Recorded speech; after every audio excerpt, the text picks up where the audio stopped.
to please welcome him and all our guests to the program and to make the introductory remarks.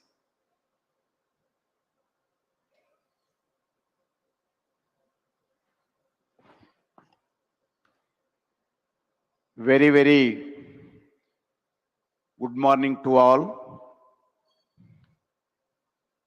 Visionary leader, most respected and Honorable Prime Minister of India, Sri Narendra Modi ji, my ministerial colleague, Sri Arjun Ram Meghwal ji, Srimati Meenakshi Lekhi ji, Mr.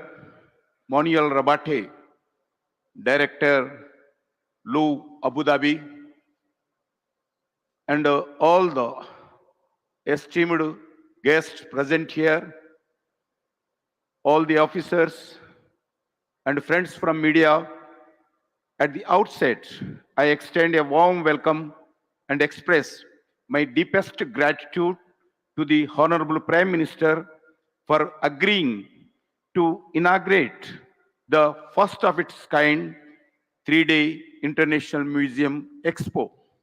I also welcome all the delegates to this Expo, which is being organized as a part of the second phase of Azad Ka Amrit Mahotsav, India 75 years independent celebrations. Also to celebrate the 47th International Museum Day on the 15th August 2022, Honorable Prime Minister Sri Narendra Modi ji, in his Independence Day address to the nation from Red Fort, spoken about Panchpran. Panchpran means the 5 resolves to make our country a developed nation by 2047. The year we are going to celebrate our 100 years independent celebrations. One of the 5 resolutions that the Honorable Prime Minister appealed about is to take pride in our heritage. Honorable Prime Minister, sir, taking your vision forward and under your guidance, the Ministry of Culture is striving to promote and preserve our rich cultural heritage, both tangible and intangible.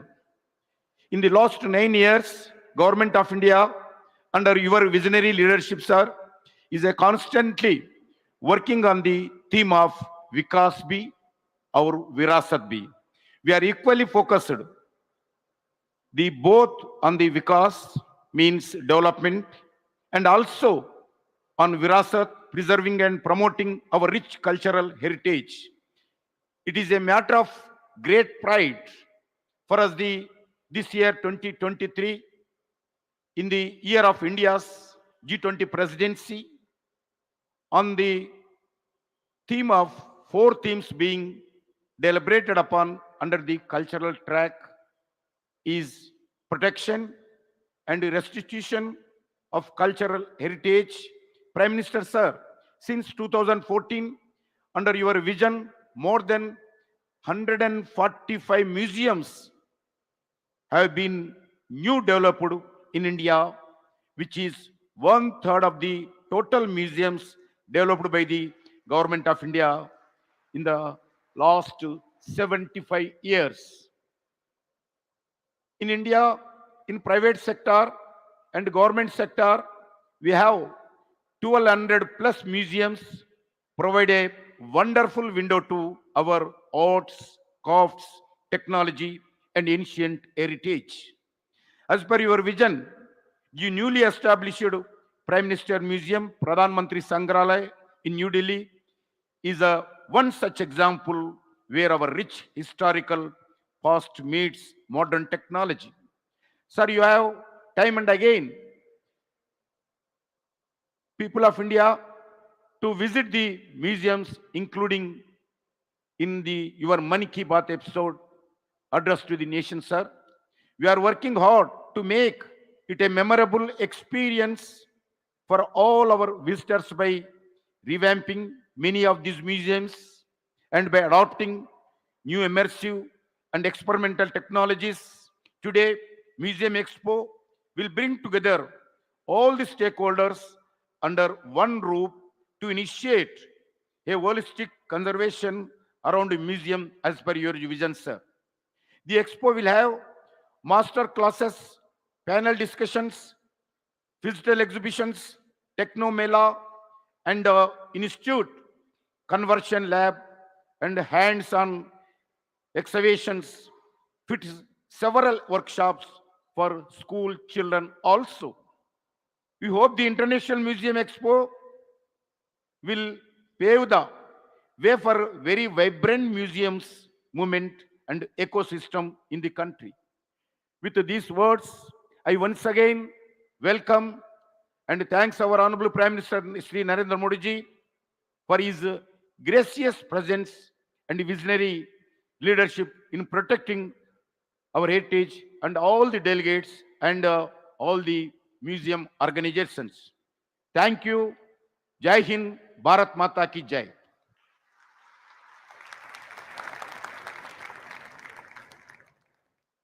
Thank you, Mr. Minister, sir, for your address.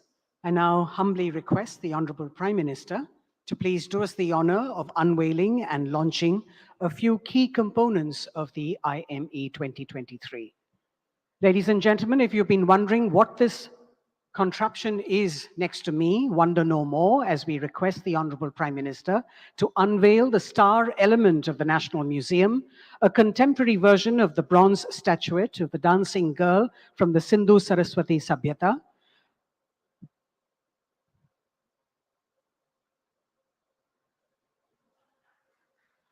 Prime Minister, sir, what you're seeing is a stylized and contemporarized life-size version inspired from the dancing girl to be the official mascot of the IME 2023.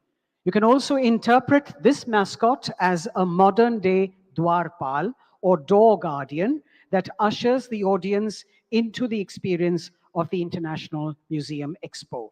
This 5-foot wooden toy painted in Channapatna style highlights the importance of museum merchandise, souvenirs as a keepsake or takeaway, and helps in preserving museum memories. It also encourages more made in India merchandise and memorabilia, adding to the revenue earnings of our museum. It's also an aesthetic way to introduce ancient history to children and adults and make it attractive for them to learn more. We now have, Honorable Prime Minister, sir, the graphic novel, A Day at the Museum, an illustrative concept that explores the history, heritage, and culture of what goes on in a museum and introduces and familiarizes the younger generation to museums in a very engaging manner. Commissioned for the International Museum Expo, this graphic novel has been developed by the Amar Chitra Katha. The publication aims to awaken interest in school and college students about museums, not just as a space for infotainment, but also as a place for gainful employment. The graphic novel is also employed as a unique way to throw light on the manifold educational and career opportunities in museums, be it management, curation, conservation, digitization, photography, etc. We have both Hindi and English versions of the graphic novel for you. The Directory of Museums in India is another unique component of the Expo, styled as the Yellow Pages for the museums in India. This directory provides a census of more than 1,200 museums across the country with facade photos and details of the year of establishment, core collections, opening hours, and visitor amenities. It is noteworthy to recall that the last attempt to provide a comprehensive database was in 2013 by a non-government entity, and there has been no updation since. This is the government's first attempt at making data on museums in the country easily accessible to the public, with a push towards making museums living spaces rather than just repositories of a static collection. We now have the illustrated museum cards to complement the directory of Indian museums and also popularize these repositories of history and culture. These cards for ready reference have also been designed. Each set consists of 52 cards and has been illustrated by hand with museum facades of iconic museums from India. This initiative is another way to introduce Indian museums to audiences at home and abroad, highlighting the vast number of cultural institutions. Each card has brief information about a particular museum, acting not only as an informal educational tool, but also as a keepsake souvenir. Prime Minister, sir, we now have a component of the Expo that draws inspiration from a personal endeavor of yours, the redevelopment of the Kartavya Path in central Delhi. Friends, you may recall that the revamped Central Vista was thrown open to the public after the Prime Minister inaugurated it in September 2022, renamed as Kartavya Path. The arterial road that extends from the Rashtrapati Bhavan to the India Gate is one of the most iconic places in the national capital.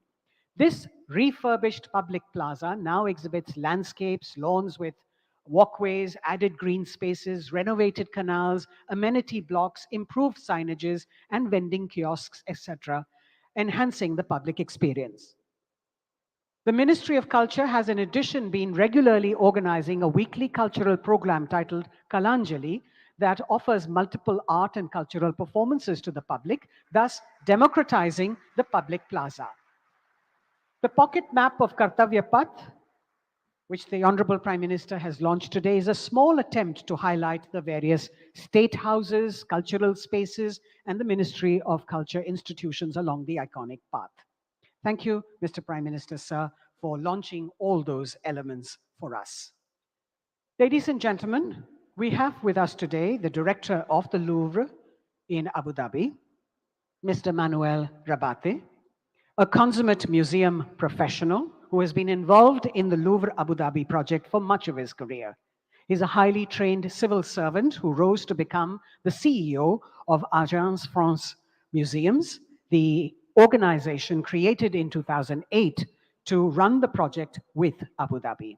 He oversees all aspects of the first universal museum in the Arab world's operations and activity, welcoming more than 2 million visitors in its first 2 years and making it one of the most visited museums worldwide. I'd like to invite him now to please share his views on this occasion.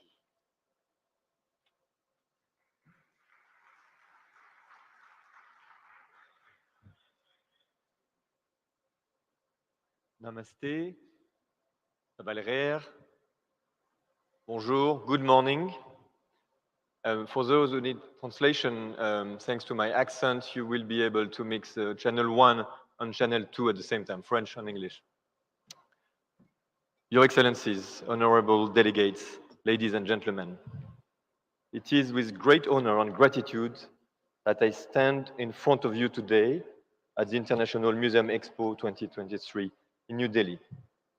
I want to congratulate for all the achievement that we have seen Shri Narendra Modi, the Honorable Prime Minister of India, for your unwavering support and commitment to the development of art and culture sector. I want to thank my colleagues and friends from the Ministry of Culture of India, Shri G. Kishan Reddy, Mr. Govind Mohant, and Mrs. Mugdha Singha, that I had the pleasure to welcome in Abu Dhabi short while ago. For this moment, I would like to start with the profound wisdom of two visionary leaders who have left a strong mark on their nations, on the world. His Highness, the late Sheikh Zayed bin Sultan Al Nahyan, once said, "He who does not know his past cannot make the best of his present and future, for it is from the past that we learn." Closer to you, closer to here, Mahatma Gandhi also stated, "The future depends on what you do today." The teaching of both these exemplary leaders encourage us to take responsibility for our action, to create positive change, and to build a better future for the generation to come. Today, as we gather in this expo, at the crossover of culture, we witness the power of art and culture in bridging divides and transcending boundaries. As we celebrate our shared connections, we have the opportunity, with the museum system, to establish institutions and practices that serve as meeting points for a diversity of culture and people to engage, understand, and respect one another. A spectacular example of this, if I may, is the Louvre Abu Dhabi in the United Arab Emirates, which opened a little more than 5 years ago. It is a testament to the extraordinary collaboration between Abu Dhabi and France. It is a new cultural beacon bringing different cultures together to shine a fresh light on shared themes that reveal and connect humanity. This is the first universal museum in the Arab world, and it is guiding us in an intellectual and emotional journey through time and space, unveiling our shared connection and the essence of what it means to be human. India, a land known for its rich diversity, and the UAE, a nation which embraces more than 200 nationalities, share a profound connection in terms of transformation.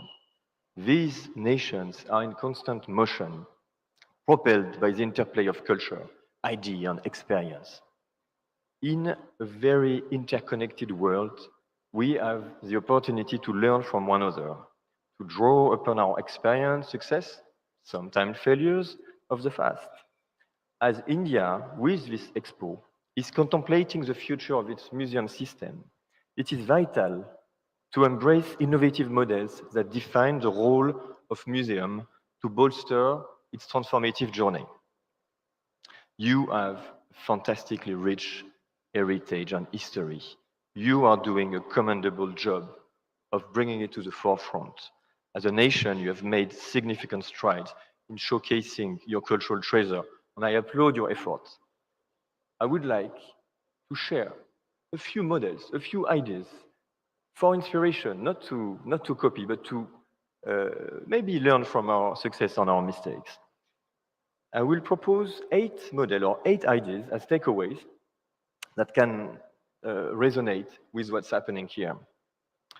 First and foremost, I think we have created a new model of alliance, of governance.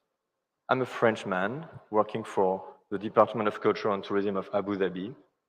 We have a very strong relationship with the French system, and in Louvre Abu Dhabi, you have both names, the best of the biggest museum of the world, and something absolutely rooted in the capital city of this state. This kind of innovative relationship can help accelerate the transformation. Second model that I would like to share, a new model for collections. At Louvre Abu Dhabi, we span over 12,000 years of history, and we have 600, 700 to illustrate that. These artworks are actually coming for a good part from the French collection. The other part is what is developed and acquired in Abu Dhabi as a national collection. But we also have ambassadors' objects from different countries, from Jordan, from Saudi, from the Philippines, from South Korea, I hope one day from India. And we have invented a model through this ambassador object of semi-permanent, of museum always evolving, of shared collection, which I think is the future of presenting artifacts to the world. Third model, traveling exhibitions. This is a model that can help reaching out to more and more visitors. This is also a way to optimize the cost and the feasibility of exhibition. We are very proud. Today, in the Louvre Abu Dhabi, we have a wonderful exhibition organized by the Musée du Quai Branly with us, called Bollywood Superstar, a short history of Indian cinema. I encourage you to come and see. After telling the long storytelling of India, from the Ramayana to the Mahabharata up to the Bollywood phenomenon, this exhibition which is touching the heart of the people in Abu Dhabi, will go to Paris in the Musée du Quai Branly, which is another way of optimizing the way we do exhibition. Fourth model, the economic development. The museums are part of the economic fabric. We know at Louvre Abu Dhabi that by attracting 3.8 million now, after 5 years, we have contributed to make Abu Dhabi a touristic destination. We are proud of that, and we are working hand in hand with our touristic colleagues. This is also inbound, but this is also a way of building relationship with the private sector. I'm carrying a watch that we just developed. We're pushing our collection in the world, and we are generating new revenue streams. Museums need to be innovative for that. The fifth model is social inclusivity and environmental awareness, which is absolutely resonating with the thematics of the Expo today. We believe that the museum have to work for the inclusivity of the social fabric. We have a few strategies that I would like to share. We invited the elder Emirati to come to the museum, to tell story, to re-engage and to appropriate the space and the collection. We are conscious that there is a financial barrier to come to the museum. We invited the taxi driver to come with 3 persons, again, giving them the pride of opening the museum and bringing people for free inside. We're also working very hard to bring the people of determination inside the museum and to find ways of reaching out. A universal museum has to be universally accessible. And I can only congratulate you for having the translation in sign language, because we need to do the extra steps to be inclusive. Similarly, as a museum open to the sea and to the environment, we are places where sustainability has to be taken seriously and has to be thought. You can see the sea. I'm very proud of our turtle rehabilitation project, and the museum are places where we have to work. Sixth model, mindfulness, kindness. After these years of COVID, the museums are places where we can learn to be together again, and we can enjoy, we can meditate. We are very proud at Louvre Abu Dhabi to give other ways to visit the museum. You can tour it in a kayak because we are on the sea. We're also very proud of organizing a yoga session under the dome. You can meditate, and with the Indian Embassy in Abu Dhabi, we organized a yoga day under the dome. Beautiful moment of using the strength of Jean Nouvel's building to give a little bit of solace. 7 model, education on new ways of doing it. We are very proud of our children museum, in which we are putting real artworks, masterpieces at the level of the children, and we play on gamification. We need to fight with the world of digital screens. We can play with it, but we're making games that the kids are winning only if they look at the artworks. We want to educate the gaze. Finally, and maybe the most important at the end of the day, the model of the focus on the staff development. Museums are changing. We need to accompany this transformation with the ambition, with the number of museums that you have, with the number of museums that you are opening and changing. It's very important to invest in the transformation of the staff. And this is something which is for us at the core. We are creating a new generation of Emirati museum professionals, and we also would like to be the pole of excellence on training regionally. Well, these 8 ideas are just to share, not to copy, but to take as a gift, to be there with you. I will just finish by some words by André Malraux, from his Musée Imaginaire, the Imaginary Museum, who said, after all, the ideal museum is a passionate quest, a recreation of the universe in front of the creation. After all, the museum is one of the places which gives the highest idea of mankind. Thank you very much. Zainab.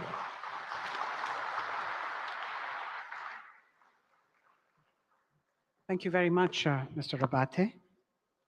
Honorable Prime Minister, sir, as part of the redevelopment of the Central Vista and as an aspirational undertaking, The government of India has been working as per the Prime Minister's vision for the creation of the National Museum for the country, representing the over 5,000-year history. This museum is not just contemporary, but is futuristic, participatory, and using state-of-the-art new and emerging technologies in keeping with the times. All these efforts are in alignment with the Honorable Prime Minister's central thought of dedicating it to the people of the country and making it truly representative of the role that they play in making the nation. Named Yuge Yugin Bharat, which translates in English as Timeless, Eternal India, the new museum will depict the story of India's rich civilizational culture of more than 5,000 years, from the ancient times to 2047. So the Ministry of Culture is proud to present a virtual walkthrough of the upcoming museum at North and South Blocks that showcases the various sections or khands tracing the continuous history of our civilization. May I request the Honorable Prime Minister to please press on the remote, sir?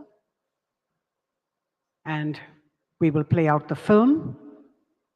You may also be aware that there have been 2 joint working group meetings with France to discuss collaboration on this project, and this matter will be discussed further with the French side on the sidelines of the Museum Expo to firm up the MOU. Bharat देश जहां दुनिया की सबसे बड़ी statue, सबसे बड़ा stadium और 10,000 feet ऊंचाई पर बनी विश्व की सबसे लंबी टनल है, इसी भारत देश में बनने जा रहा है विश्व का सबसे बड़ा संग्रहालय, युगे युगीन भारत राष्ट्रीय संग्रहालय। कोई भी देश तब तक आगे नहीं बढ़ सकता जब तक को अपने इतिहास, अपनी विरासत, अपनी संस्कृति, उनके प्रति अगर वो गर्व करना नहीं जानता है। इस संग्रहालय में संकलित है हमारी युगों पुरानी गाथा। कौन थे हमारे पूर्वज जिन्होंने इस प्राचीन संस्कृति की नींव रखी, जिनके मार्गदर्शन में वैभवशाली सभ्यता का विकास हुआ, जिनके संरक्षण में ज्ञान विज्ञान की अतुल संपदा विकसित हुई और जिन्होंने भारतीय स्वतंत्रता संग्राम का इतिहास रचा। भारत का यह बेजोड़ संग्रहालय बनकर तैयार हो रहा है 1,17,000 वर्ग मीटर के विस्तार में।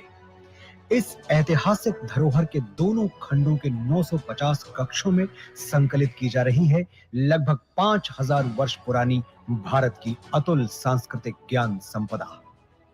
क्या आप जानते हैं, युगों पहले हमारे पूर्वजों को मिश्रित धातु के निर्माण का ज्ञान था।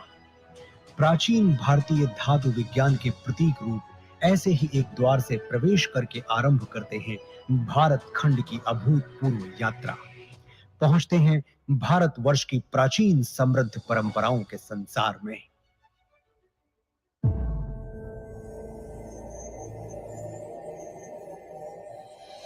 आश्चर्य होता है कि युगों पहले भारत में सुनियोजित नगर व्यवस्था विकसित हो चुकी थी।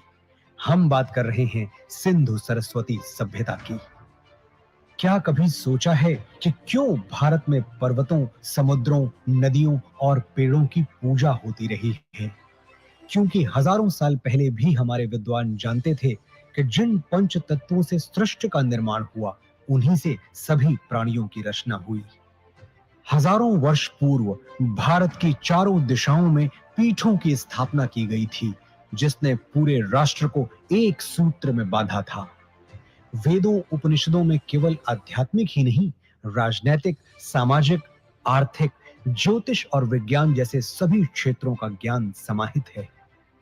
यही नहीं, ऋग्वेद में त्वचा रोग विशेषज्ञ विदुषी अपाला का वर्णन मिलता है। सुश्रुत की शल्य चिकित्सा, चरक के सिद्धांत और पतंजलि के अष्टांग योग की प्रासंगिकता हैरान करने वाली है। विश्वविद्यालयों का प्रचलन भारत में 2000 वर्ष से भी पहले से था। तक्षशिला, नालंदा और विक्रमशिला जैसे अनेक विश्वविद्यालयों को पूरे विश्व में ख्याति प्राप्त थी।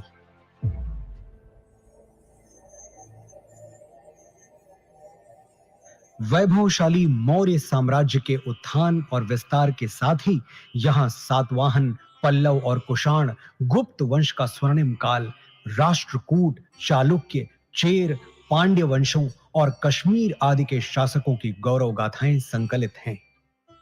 सोने की चिड़िया भारत का वैभवशाली गुप्त वंश हो या दक्षिण भारत के चोल, चेर, पांड्य वंश, सभी के व्यापारिक संबंध पश्चिम में मिस्र, ग्रीस और रोम तक फैले थे।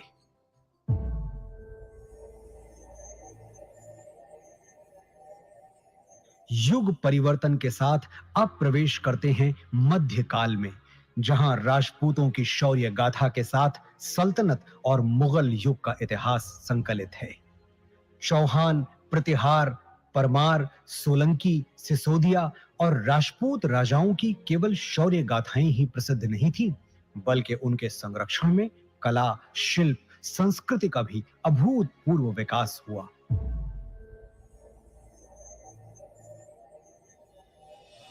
राजपूतों, मराठों और मुगल शासकों के ही युग में उत्तर पूर्वी भारत में अहोम शासन और दक्षिण में विजयनगर साम्राज्य का समृद्ध वास्तुशिल्प देखते हुए होयसल, यादव, मराठा शासकों का इतिहास देखते हुए अगले पड़ाव की ओर बढ़ते हैं।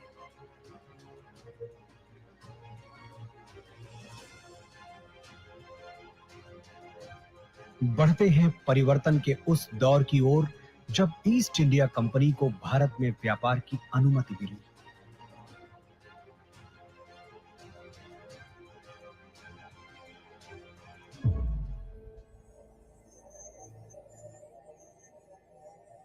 पांचवें जोन में देखिए कैसे प्लासी और बक्सर की लड़ाइयों के साथ शुरू हुआ औपनिवेशिक शासन का विस्तार। 1760 से ही देश के सन्यासियों और फकीरों ने ब्रिटिश ईस्ट इंडिया कंपनी से आजादी पाने के लिए ऐसा मोर्चा संभाला जिसे कंपनी 40 साल तक दबा नहीं सकी। और 1857 के प्रथम स्वतंत्रता संग्राम के बाद हर वर्ग के लोग अपने अपने ढंग से आजादी की लड़ाई में आहुति देने उतर पड़े। लगभग 2 शताब्दी लंबे भारत के स्वाधीनता संग्राम की गाथाएं यहां संकलित हैं।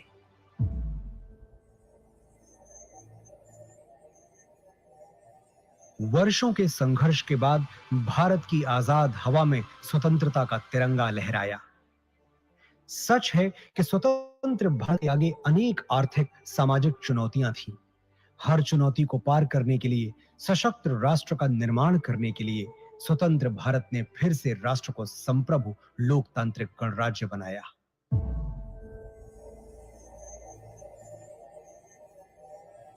विज्ञान और प्रौद्योगिकी में आधुनिक भारत नई ऊंचाइयां छू रहा है। नई दिशाओं में नव प्रयोगों से नए आयाम तय कर रहा है। राष्ट्र को सुरक्षित बनाने के नित नए प्रयास सतत जारी हैं। रक्षा के क्षेत्र में भी भारत आत्मनिर्भर बन रहा है। अंतरिक्ष विज्ञान में ऊंची उड़ान, दिन प्रतिदिन बढ़ता डिजिटल संसार, चिकित्सा के क्षेत्र में अद्वितीय योगदान, दिनों दिन होता आर्थिक व्यापारिक विस्तार, शिक्षा का उत्थान प्रसार इस जोन के अन्य कक्षों में क्रमशः संकलित है। आज जब हम आजादी के अमृत काल से शताब्दी वर्ष की ओर अग्रसर हो रहे हैं, भारत के अतीत की अनमोल विरासत, वर्तमान के अथक प्रयासों और भविष्य की झलकियों की कहानियां समेटे बनने जा रहा है विश्व का यह सबसे विशाल संग्रहालय, युगे युगीन भारत राष्ट्रीय संग्रहालय।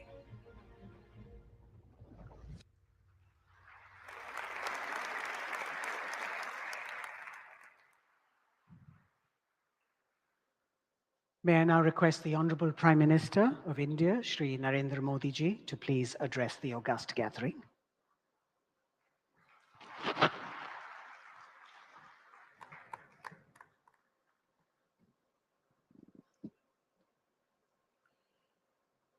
कैबिनेट में मेरे सहयोगी श्री जी किशन रेड्डी जी,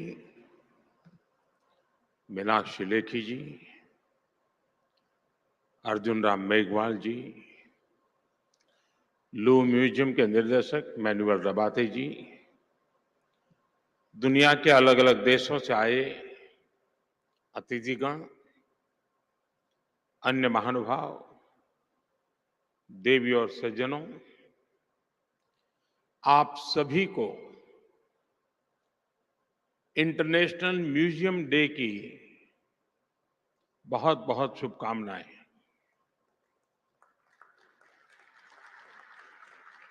आज यहाँ म्यूजियम वर्ल्ड के दिग्गज जुटे हुए हैं। आज का ये अवसर इसलिए भी खास है क्योंकि भारत अपनी आजादी के 75 वर्ष पूरे होने के उपलक्ष्य में अमृत महोत्सव मना रहा है।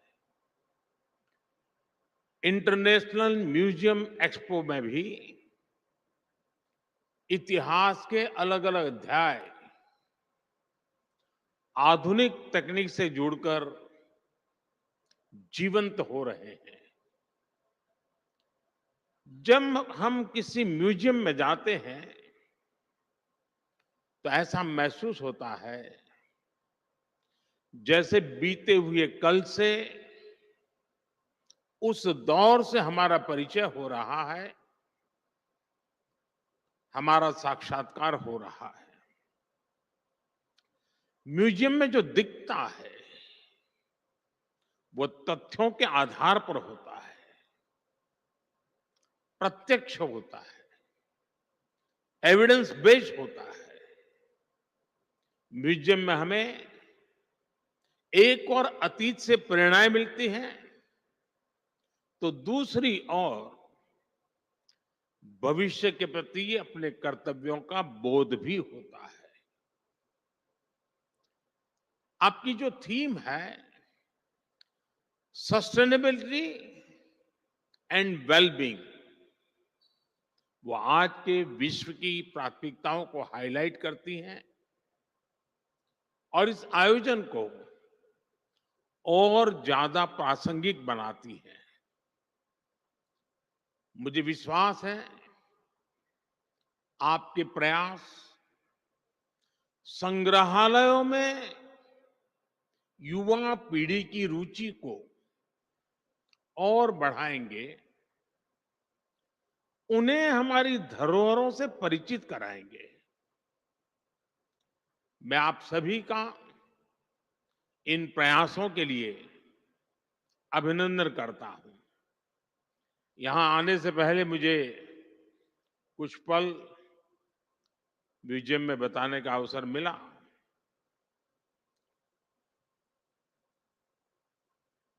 हमें कई कार्यक्रमों में जाने का अवसर आता है, सरकारी, गैर सरकारी,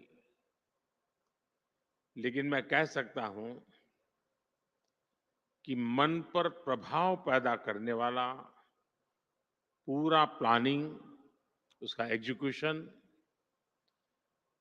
और सरकार भी इस ऊंचाई के काम कर सकती है जिसके लिए बहुत गर्व होता है, वैसी व्यवस्था। और मैं मानता हूं कि आज का ये अवसर भारत के म्यूजियम की दुनिया में एक बहुत बड़ा टर्निंग पॉइंट लेकर के आएगा, ऐसा मेरा पक्का विश्वास है। साथियों, गुलामी के सैकड़ों वर्षों के लंबे कालखंड ने भारत का एक नुकसान ये भी किया कि हमारी लिखित अलिखित बहुत सारी धरोहर नष्ट कर दी गई। कितनी ही पांडुलिपियां, कितने ही पुस्तकालय गुलामी के कालखंड में जला दिए गए, तबाह कर दिए गए। ये सिर्फ भारत का नुकसान नहीं हुआ है, ये पूरी दुनिया का, पूरी मानव जात का नुकसान हुआ है। दुर्भाग्य से आजादी के बाद अपनी धरोहरों को संरक्षित करने के जो प्रयास होने चाहिए थे वो उतने हो नहीं पाए।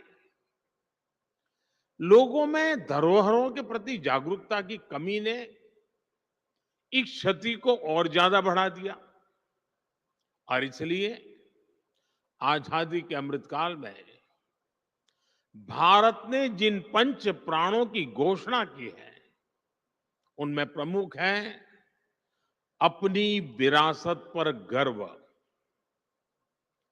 अमृत महोत्सव में हम भारत की धरोहरों को संरक्षित करने के साथ ही नया कल्चर इंफ्रास्ट्रक्चर बना रहे हैं। देश के इन प्रयासों में स्वतंत्रता संग्राम का इतिहास भी है और हजारों वर्षों की संस्कृति विरासत भी है कि आप में लोकल और म्यूजियम पर विशेष महत्व दिया है। सरकार भी लोकल और रूरल म्यूजियम को संरक्षित करने के लिए एक विशेष अभियान चला रही है। हमारे हर राज्य, हर क्षेत्र और हर समाज के इतिहास को संरक्षित करने के प्रयास किए जा रहे हैं। हम स्वाधीनता संग्राम में अपनी ट्राइबल कम्युनिटी के योगदान को अमर बनाने के लिए 10 विशेष म्यूजियम्स भी बना रहे हैं। मैं समझता हूं कि पूरे विश्व में एक ऐसी अनूठी पहल है जिसमें ट्राइबल डाइवर्सिटी की इतनी व्यापक झलक दिखने वाली है। नमक सत्याग्रह के दौरान महात्मा गांधी जिस पथ पर चले थे, उस दांडी पथ को भी संरक्षित किया गया है। जिस स्थान पर गांधी जी ने नमक कानून तोड़ा था, वहां आज एक भव्य मेमोरियल बना हुआ है। आज देश और दुनिया से लोग दांडी कुटीर देखने गांधीनगर आते हैं। हमारे संविधान के मुख्य शिल्पी बाबा साहब आंबेडकर का जहां महापरिनिर्वाण हुआ, वो स्थान दशकों से बदहाल था। हमारी सरकार ने इस स्थान को दिल्ली में 5 अलीपुर रोड को नेशनल मेमोरियल में परिवर्तित किया है। बाबा साहब के जीवन से जुड़े पंचतीर्थ, महू में जहां उनका जन्म हुआ, लंदन में जहां वो रहे, नागपुर में जहां उन्होंने दीक्षा ली, मुंबई की चैत्य भूमि जहां उनकी समाधि है, ऐसे स्थानों का भी विकास किया जा रहा है।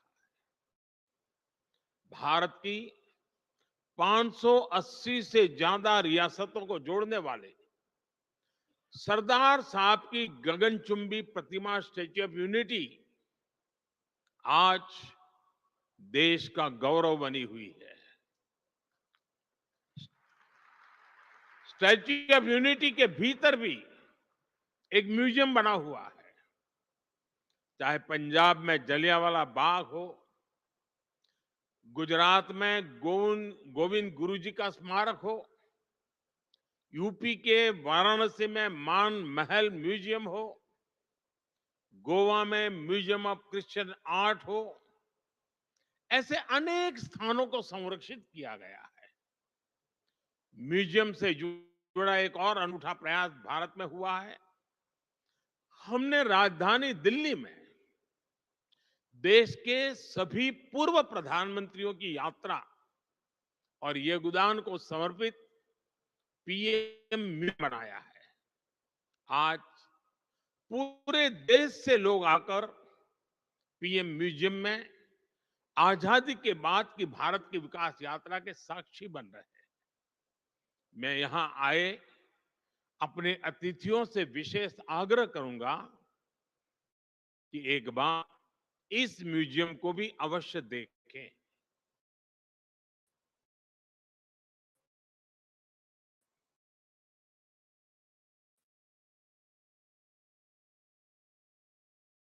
क्वेश्चनी विरासत को ये है दूसरे देशों के साथ में आत्मीयता। जैसे कि भगवान बुद्ध के महापरिनिर्वाण के बाद भारत ने उनके पवित्र अवशेषों को पीढ़ी दर पीढ़ी संरक्षित किया है और आज वो पवित्र अवशेष भारत ही नहीं, दुनिया के करोड़ों बौद्ध अनुयायियों को एक साथ जोड़ रहे हैं। अभी पिछले वर्ष ही हमने बुद्ध पूर्णिमा के अवसर पर 4 पवित्र अवशेषों को मंगोलिया भेजा था। वो अवसर पूरे मंगोलिया के लिए आस्था का एक महापर्व बन गया था। बुद्ध के जो रेलिक्स हमारे पड़ोसी देश श्रीलंका में है, बुद्ध पूर्णिमा के अवसर पर उन्हें भी यहां कुशीनगर लाया गया था। ऐसे ही गोवा में सेंट क्वीन केटेवान के पवित्र अवशेषों की धरोहर भी भारत के पास संरक्षित है। मुझे याद है जब हमने सेंट क्वीन केटेवान के रेलिक्स को जॉर्जिया भेजा था, तो वहां कैसे राष्ट्रीय पर्व का माहौल बन गया था। उस दिन जो अनेकों नागरिकों वहां के सड़कों पर एक बड़ा मेले जैसा उमड़ पड़े। यानी हमारी विरासत, वैश्विक एकता, वर्ल्ड यूनिटी का भी सूत्रधार बनती है और इसलिए इस विरासत को संजाने वाले हमारे म्यूजियम्स की भूमिका भी और ज्यादा बढ़ जाती है। साथियों, जैसे हम परिवार में साधनों को आने वाले कल के लिए जोड़ते हैं, वैसे ही हमें पूरी पृथ्वी को एक परिवार मानकर अपने संसाधनों को बचाना है। मेरा सुझाव है हमारे म्यूजियम्स इन वैश्विक प्रयासों में एक्टिव पार्टिसिपेंट्स बने। हमारी धरती ने बीती सदियों में कई प्राकृतिक आपदाएं झेली है। इनकी स्मृतियां और निशानियां हमें ज्यादा से ज्यादा म्यूजियम इन निशानियों की, इनसे जुड़ी तस्वीरों की गैलरी में सोचना समय धरती चित्रण भी कर, इससे आने वाले समय में लोगों में पर्यावरण के प्रति जागरूकता रहेगी।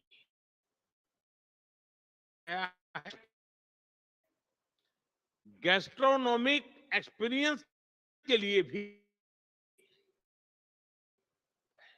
यहाँ और श्री अन्न पर आधारित जनों का अनुभव भी लोगों को मिलेगा।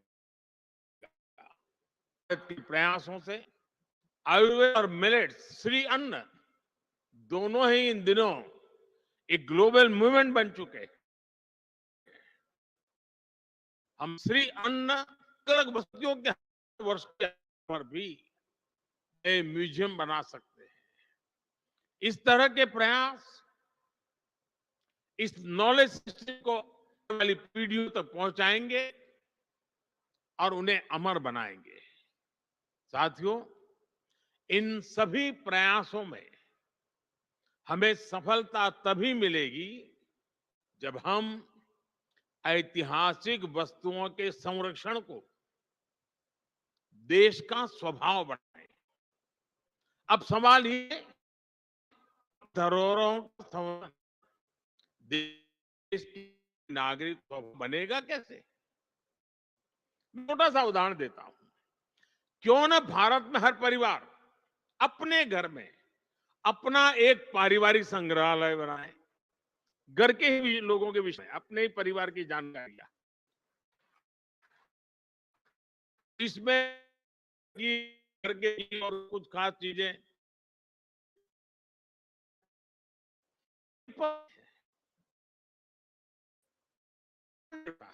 लेकिन आपकी लेखनी में वही कागज का टुकड़ा 3 पीढ़ी के बाद एक इमोशनल प्रॉपर्टी बन जाए। ऐसे ही हमारे स्कूलों को भी, हमारे भिन्न भिन्न संस्थानों और संगठनों को भी अपने म्यूजियम बनाए। ऐसे बड़ी और ऐतिहासिक पूंजी भविष्य के लिए तैयार होगी। जो देश के विभिन्न शहर हैं, वो भी अपने यहाँ सिटी म्यूजियम जैसे प्रकल्पों को आधुनिक स्वरूप में तैयार कर सकते हैं। इसमें उन शहरों से जुड़ी ऐतिहासिक वस्तुएं रख सकते हैं। विभिन्न पंथों में जो रिकॉर्ड रखने की पुरानी परंपरा देखते हैं,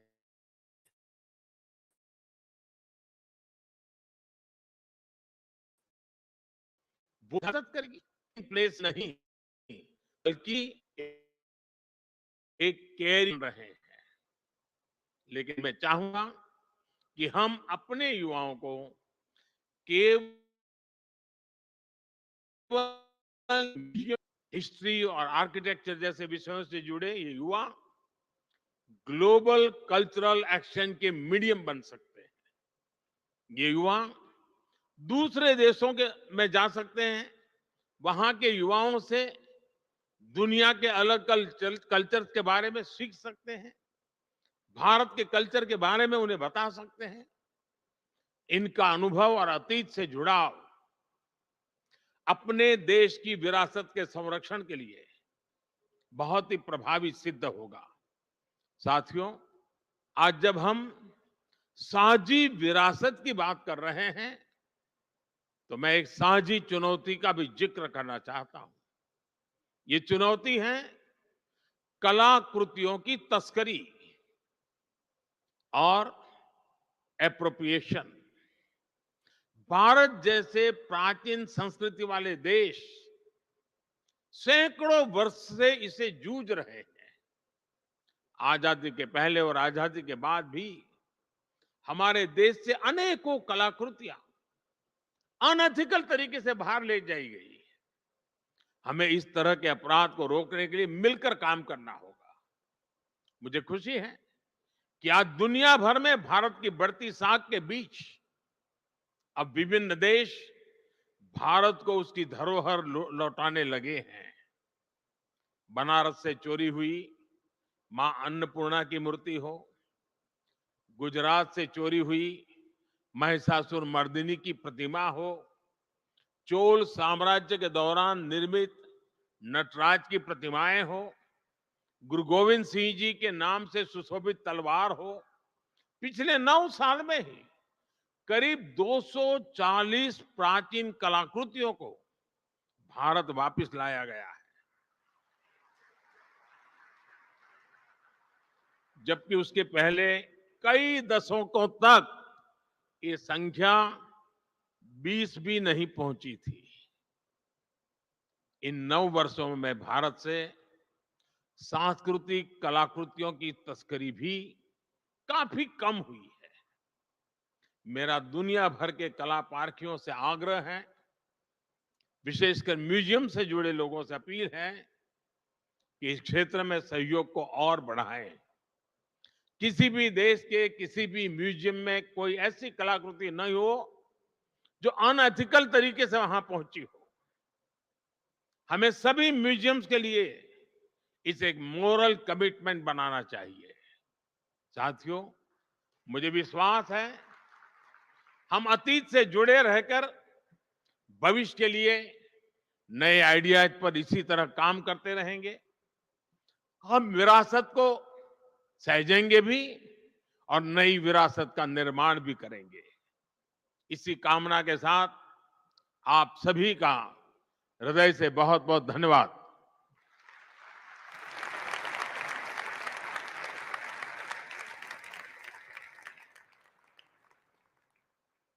Thank you very much, Honorable Prime Minister, sir. Ladies and gentlemen, we've come to the close of the inaugural session now, and I request you all to please remain in your place. तो हम सुन रहे थे प्रधानमंत्री नरेंद्र मोदी को, जिस तरह से अंतर्राष्ट्रीय संग्रहालय एक्सपो 2023 का उन्होंने उद्घाटन किया और बहुत अहम बातें उन्होंने यहाँ कही। उन्होंने साफ तौर पर बोला कि किस तरह से सांस्कृतिक धरोहर का जो संरक्षण है, उसको लेकर लगातार काम किया जा रहा है, क्योंकि ये सांस्कृतिक धरोहर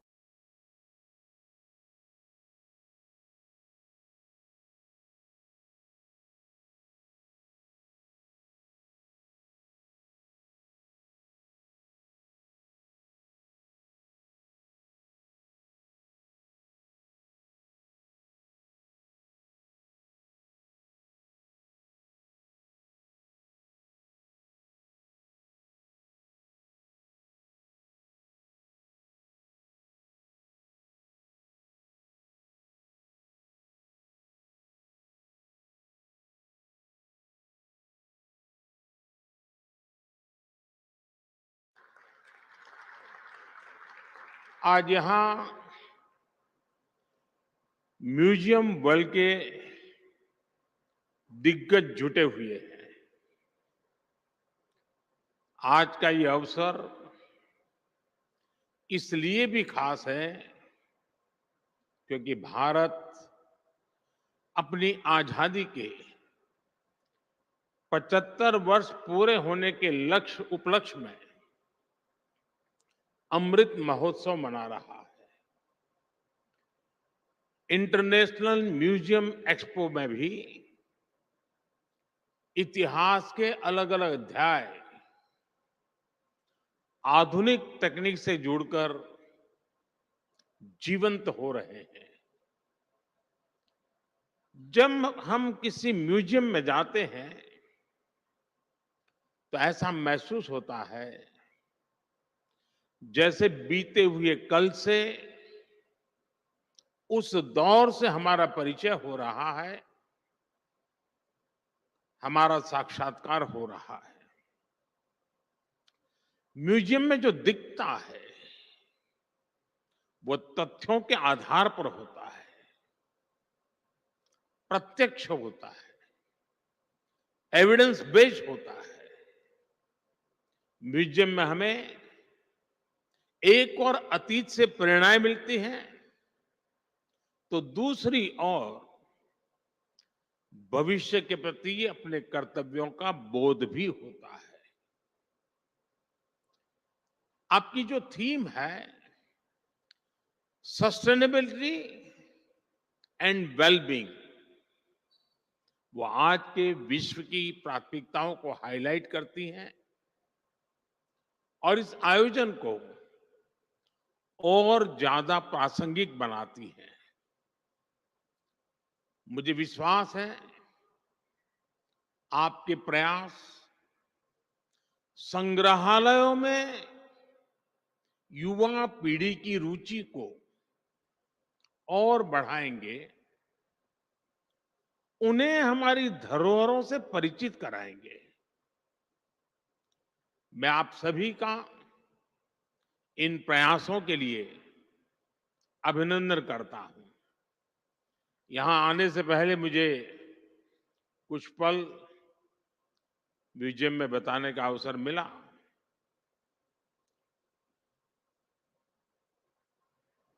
हमें कई कार्यक्रमों में जाने का अवसर आता है, सरकारी, गैर सरकारी, लेकिन मैं कह सकता हूं कि मन पर प्रभाव पैदा करने वाला पूरा प्लानिंग, उसका एग्जीक्यूशन और सरकार भी इस ऊंचाई के काम कर सकती है जिसके लिए बहुत गर्व होता है, वैसी व्यवस्था। और मैं मानता हूं कि आज का ये अवसर भारत के म्यूजियम की दुनिया में एक बहुत बड़ा टर्निंग पॉइंट लेकर के आएगा, ऐसा मेरा पक्का विश्वास है। साथियों, गुलामी के सैकड़ों वर्षों के लंबे कालखंड ने भारत का एक नुकसान ये भी किया कि हमारी लिखित अलिखित बहुत सारी धरोहर नष्ट कर दी गई। कितनी ही पांडुलिपियां, कितने ही पुस्तकालय गुलामी के कालखंड में जला दिए गए, तबाह कर दिए गए। ये सिर्फ भारत का नुकसान नहीं हुआ है, ये पूरी दुनिया का, पूरी मानव जात का नुकसान हुआ है। दुर्भाग्य से आजादी के बाद अपनी धरोहरों को संरक्षित करने के जो प्रयास होने चाहिए थे वो उतने हो नहीं पाए। लोगों में धरोहरों के प्रति जागरूकता की कमी ने इस क्षति को और ज्यादा बढ़ा दिया और इसलिए आजादी के अमृतकाल में भारत ने जिन पंच प्राणों की घोषणा की है उनमें प्रमुख है अपनी विरासत पर गर्व। अमृत महोत्सव में हम भारत की धरोहरों को संरक्षित करने के साथ ही नया कल्चरल इंफ्रास्ट्रक्चर भी बना रहे हैं। देश के इन प्रयासों में स्वतंत्रता संग्राम का इतिहास भी है और हजारों वर्षों की सांस्कृतिक विरासत भी है। मुझे बताया गया कि आपने इस आयोजन में लोकल और रूरल म्यूजियम पर विशेष महत्व दिया है। भारत सरकार भी लोकल और रूरल म्यूजियम को संरक्षित करने के लिए एक विशेष अभियान चला रही है। हमारे हर राज्य, हर क्षेत्र और हर समाज के इतिहास को संरक्षित करने के प्रयास किए जा रहे हैं। हम स्वाधीनता संग्राम में अपनी ट्राइबल कम्युनिटी के योगदान को अमर बनाने के लिए 10 विशेष म्यूजियम्स भी बना रहे हैं। मैं समझता हूं कि पूरे विश्व में एक ऐसी अनूठी पहल है जिसमें ट्राइबल डाइवर्सिटी की इतनी व्यापक झलक दिखने वाली है। नमक सत्याग्रह के दौरान महात्मा गांधी जिस पथ पर चले थे, उस दांडी पथ को भी संरक्षित किया गया है। जिस स्थान पर गांधी जी ने नमक कानून तोड़ा था, वहां आज एक भव्य मेमोरियल बना हुआ है। आज देश और दुनिया से लोग दांडी कुटीर देखने गांधीनगर आते हैं। हमारे संविधान के मुख्य शिल्पी बाबा साहब आंबेडकर का जहां महापरिनिर्वाण हुआ, वो स्थान दशकों से बदहाल था। हमारी सरकार ने इस स्थान को दिल्ली में 5 अलीपुर रोड को नेशनल मेमोरियल में परिवर्तित किया है। बाबा साहब के जीवन से जुड़े पंचतीर्थ, महू में जहां उनका जन्म हुआ, लंदन में जहां वो रहे, नागपुर में जहां उन्होंने दीक्षा ली, मुंबई की चैत्य भूमि जहां उनकी समाधि है, ऐसे स्थानों का भी विकास किया जा रहा है।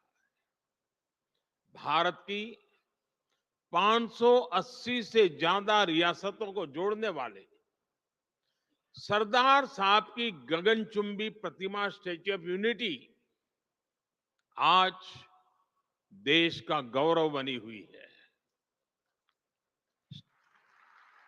स्टैच्यू ऑफ यूनिटी के भीतर भी एक म्यूजियम बना हुआ है। चाहे पंजाब में जलियांवाला बाग हो, गुजरात में गोविंद गुरु जी का स्मारक हो, यूपी के वाराणसी में मान महल म्यूजियम हो, गोवा में म्यूजियम ऑफ क्रिश्चियन आर्ट हो, ऐसे अनेक स्थानों को संरक्षित किया गया है। म्यूजियम से जुड़ा एक और अनूठा प्रयास भारत में हुआ है। हमने राजधानी दिल्ली में देश के सभी पूर्व प्रधानमंत्रियों की यात्रा और योगदान को समर्पित पीएम म्यूजियम बनाया है। आज पूरे देश से लोग आकर पीएम म्यूजियम में आजादी के बाद की भारत की विकास यात्रा के साक्षी बन रहे हैं। मैं यहां आए अपने अतिथियों से विशेष आग्रह करूंगा कि एक बार इस म्यूजियम को भी अवश्य देखें। साथियों, जब कोई देश अपनी विरासत को सहेजना शुरू कर देता है, तो उसका एक और पक्ष उभर कर सामने आता है। ये पक्ष है दूसरे देशों के साथ संबंधों में आत्मीयता। जैसे कि भगवान बुद्ध के महापरिनिर्वाण के बाद भारत ने उनके पवित्र अवशेषों को पीढ़ी दर पीढ़ी संरक्षित किया है और आज वो पवित्र अवशेष भारत ही नहीं, दुनिया के करोड़ों बौद्ध अनुयायियों को एक साथ जोड़ रहे हैं। अभी पिछले वर्ष ही हमने बुद्ध पूर्णिमा के अवसर पर मंगोलिया महापर्व बन गया। बुद्ध के जो रिलिक्स हमारे देश श्रीलंका में बुद्ध पूर्णिमा पर उन्हें भी यहाँ कुशीनगर लाया गया था। ऐसे ही गोवा में सेंट क्वीन केट पवित्र अवशेषों की धरोहर भी भारत के पास संरक्षित है। मुझे याद है जब हमने सेंट क्वीन केटेवान के रेलिक्स को जॉर्जिया भेजा था तो वहां कैसे राष्ट्रीय पर्व का माहौल बन गया था। उस दिन जॉर्जिया ने अनेकों नागरिकों वहां के सड़कों पर एक बड़ा मेले जैसा माहौल हो गया था, उमड़ पड़े थे। यानी हमारी विरासत वैश्विक एकता वर्ल्ड यूनिटी का भी सूत्रधार बनती है और इसलिए इस विरासत को संजाने वाले हमारे म्यूजियम्स की भूमिका भी और ज्यादा बढ़ जाती है।